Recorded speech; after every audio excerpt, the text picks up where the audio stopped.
Hello everyone, welcome to this episode of Know Your World with Nishi. Today I talk about this land where the Mughal emperors came from, the land that is the melting point of art, architecture, and history. Yes, I'm talking about this magnificent Central Asian country of Uzbekistan. But before we get started, please note that we have videos on prominent destinations of Uzbekistan like Tashkent, Samarkand, Bukhara, and Fergana. Do check them out when we have some time. The link is in the caption.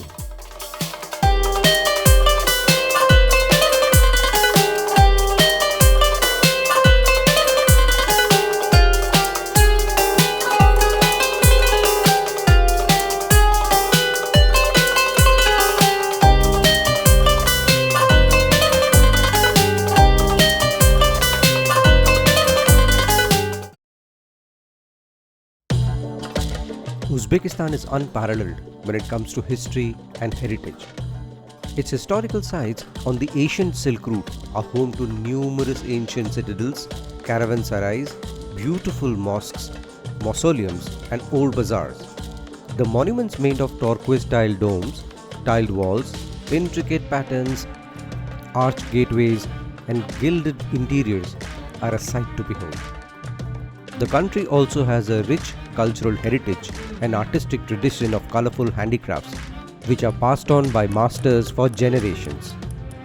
This rich landlocked country is surrounded by Kazakhstan in the north, Kyrgyzstan and Tajikistan in the east, and Turkmenistan and Afghanistan in the south. The country's territory lies between the Amu Darya and Sir Darya rivers. The fertile river valleys are the reason that Uzbekistan is one of the top cotton producers in the world. The country is also rich in mineral deposits of gold, uranium, and natural gas.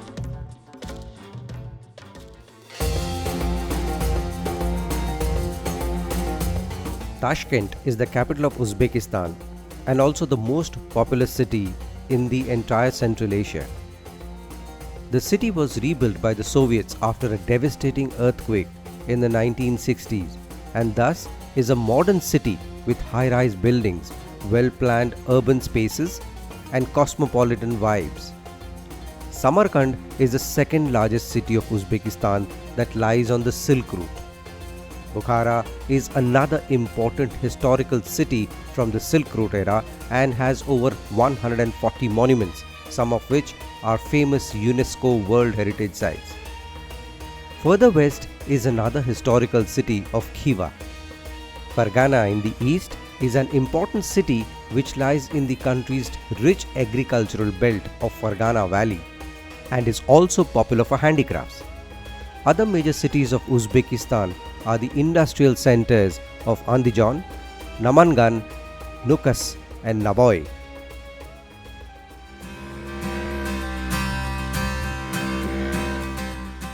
For those interested in Islamic and Russian architecture, grand monuments of historical importance, markets that sell tradition items and handicrafts, Uzbekistan is just for them. The Registan Square of Samarkand is one of the most iconic monuments of Uzbekistan and is famous for its impressive Timurid architecture. Bukhara is best known for its historic center, which has the grand Boykalan minaret, Ark of Bukhara Citadel, Bolohoz Mosque, Toki Zaragon Market, and several other monuments. The walled city of Ichankala in Khiva also has a cluster of old mosques, minarets, and mausoleums. Rishton Ceramics and Yodgorlik Silk Factory are the main attractions in Fergana region, which is famous for its handicrafts.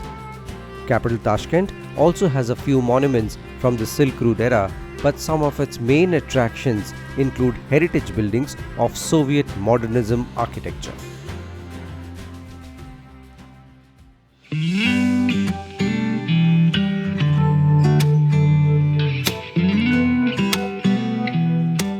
Uzbekistan experiences continental climate as it is a landlocked country located deep in the hinterland of Central Asia. Such regions experience extreme weather of hot and dry summers and severely cold winters. In general, spring months of March to May and autumn season from September to November is considered as a good time to visit Uzbekistan, as weather remains generally pleasant. Of course, those interested in skiing and snowboarding can visit the Chimgan mountains in the winters.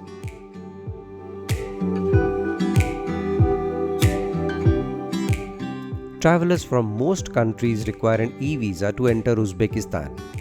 Visitors can directly apply on Uzbekistan's government's e-visa portal and fill their travel details online.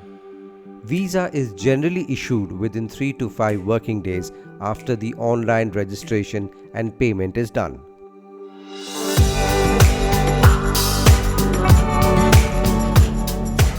Being a major hub of tourism in Central Asia, Uzbekistan is well connected with direct flights from capital Tashkent to various cities around the world. Samarkand, Bukhara, Fergana and Urigench also have international airports with flights to other Central Asian cities, Turkey and other former Soviet countries. From India, there are non-stop flights of Uzbekistan Airways and Indigo Airlines between Delhi and Tashkent, which takes only 3 hours. Uzbekistan has a good railway network. We took the high-speed Afrosiab train that is preferred by most tourists as it connects Tashkent, Samarkand and Bukhara in relatively quick time. The coaches are very comfortable and the pantry is well stocked with food and drinks. The railway stations are modern and have amenities of Western standards. There are also overnight trains to faraway places such as Khiva and Nukus. The highways of Uzbekistan are also comfortable for traveling over long distances, including mountainous regions.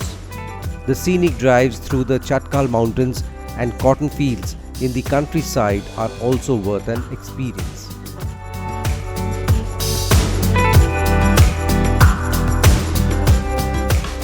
Uzbekistan has good mobile network connectivity.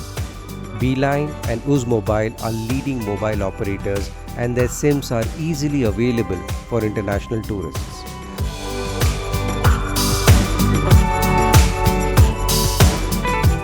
Uzbekistani som is the official currency.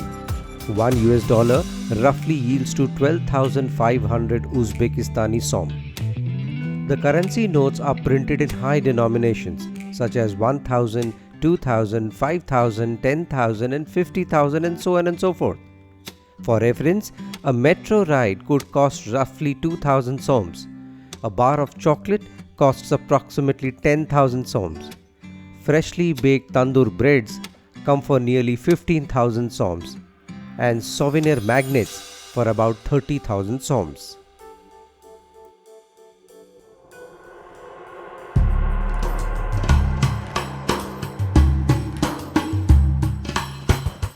The history of Uzbekistan goes back to nearly 3,000 years. Some of the oldest settlements were established in the fertile Khwarazm basin of the Amu Darya river around 1000 BC. This region later came under the rule of various empires such as Persians, Scythians, Kushans and even Greeks. The Arabs conquered this area in the 7th century and introduced Islam in Central Asia. In the 9th century, the Samanid dynasty established Bukhara as their capital when trade flourished along the Silk Route. Most parts of Central Asia, including Uzbekistan, were annexed by the Mughal Empire between the 12th and the 13th centuries, and its cities were devastated by Genghis Khan's invasions.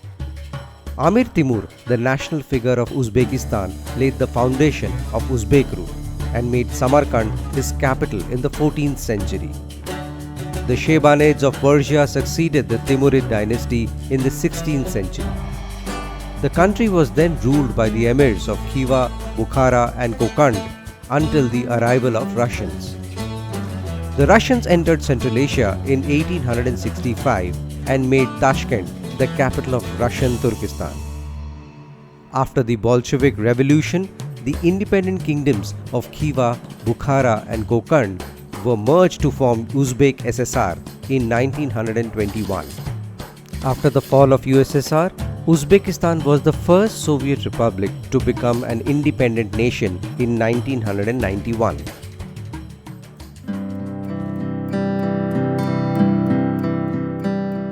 Uzbekistan refers to the land of Uzbeks.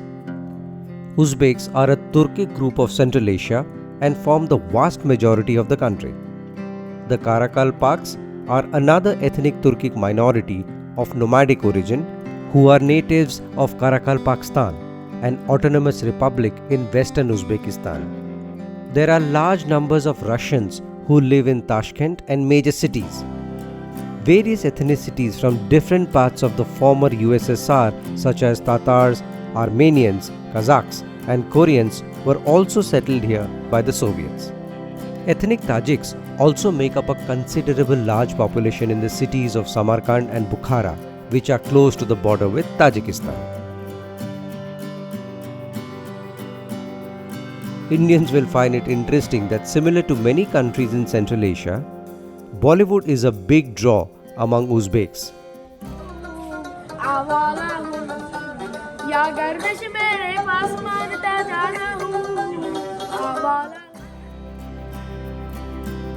Our guide Khalida was hooked onto Indian soaps when she was not explaining a region or its history. Even the modern Afrosiab trains ran Indian contests like Indian Idol on the coach TVs.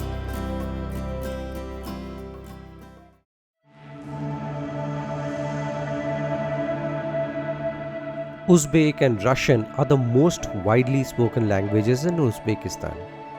Uzbeks speak the Chagatai branch of the Turkic language, which has similarities with other Central Asian languages. Uzbek also has influences of Persian language. Unlike the other Central Asian languages, Uzbek is now written in Latin script instead of Cyrillic alphabets. Russian continues to remain a semi-official language as there is a sizable Russian community still in Uzbekistan even after the fall of USSR. Though many children attend Russian medium schools, it is rare to see signboards in Cyrillic script. Persian language is also spoken by the country's Tajik minority in the areas of Samarkand and Bukhara. For travelers from English-speaking countries, the good news is that unlike other Central Asian countries such as Kazakhstan and Kyrgyzstan, some locals do understand English.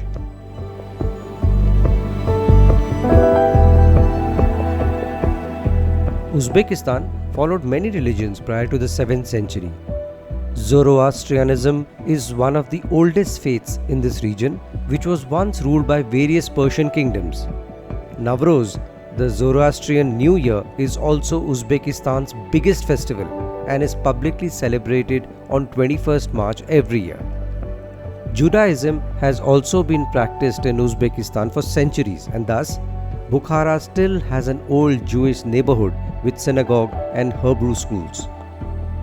Islam was first introduced in Uzbekistan by the Arabs who conquered Persia and Central Asia during the 7th and the 8th centuries. Few of the most revered Islamic scholars in history, such as Imam al-Bukhari, Ibn Sina, al-Biruni and al-Tirmidhi, also hailed from this country. There are numerous mosques, madrasas and mausoleums all over the country, many of which are famous historical monuments and popular tourist attractions today. While Uzbekistan is officially a secular state today, it is a Muslim majority country where nearly 96% of its citizens follow Sunni Islam. Uzbekistan also has ethnic Russians, though in minority, and they are followers of Eastern Orthodox Christianity.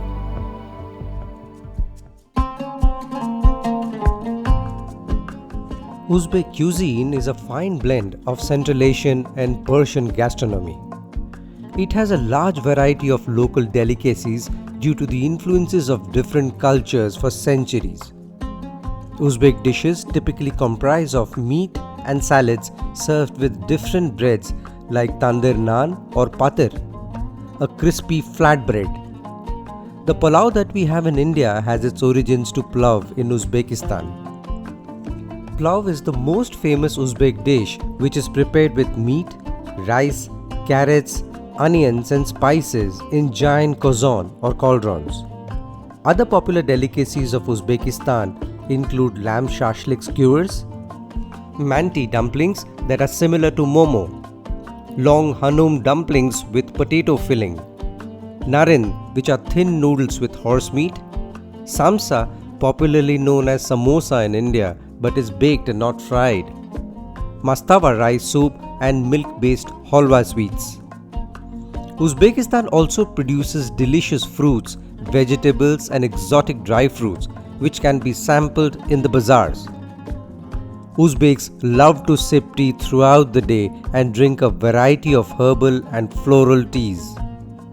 For vegetarians and travelers from India, there are a few Indian restaurants in Tashkent, Samarkand, and Bukhara where one can find familiar dishes that suits one's palate. Hope you like this video. Do remember that we have videos on Tashkent, Bukhara, Samarkand, and Fergana. Do check them out when you have some time. Thanks for watching.